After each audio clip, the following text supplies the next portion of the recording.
this notion of inherent goodness in human nature is something that I would like to express is just not an Oriental phenomenon. This notion of what inherent human nature has been obviously within many Asian traditions, but in the West, if you look at Aristotle, the notion of goodness and virtue, and I feel like it has to be a human global wisdom that we're trying to deal with here. And at the same time, if we think a thought, a social thought, or as we're talking about here, well, what can us proclaiming basic goodness do?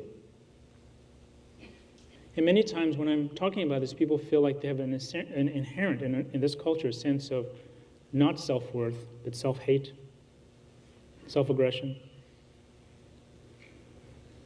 And not to make any bad guys out of this whole thing, but if you look at one of the most well-known sort of philosophers, Hobbes.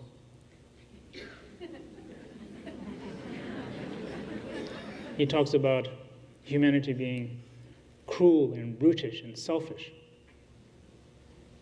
So to say that we are not influenced by thoughts and philosophy is just not true. As we sit here, our mind is full of different accumulation of historical events. This has been very interesting for me because, I'm coming from a tradition where I was raised in that tradition of saying, when you're very small, saying you're basically good. But if we're being brought up in a culture saying you're selfish, and that's human nature, and that's exactly at the crossroads we're at. Is that true or is that not true?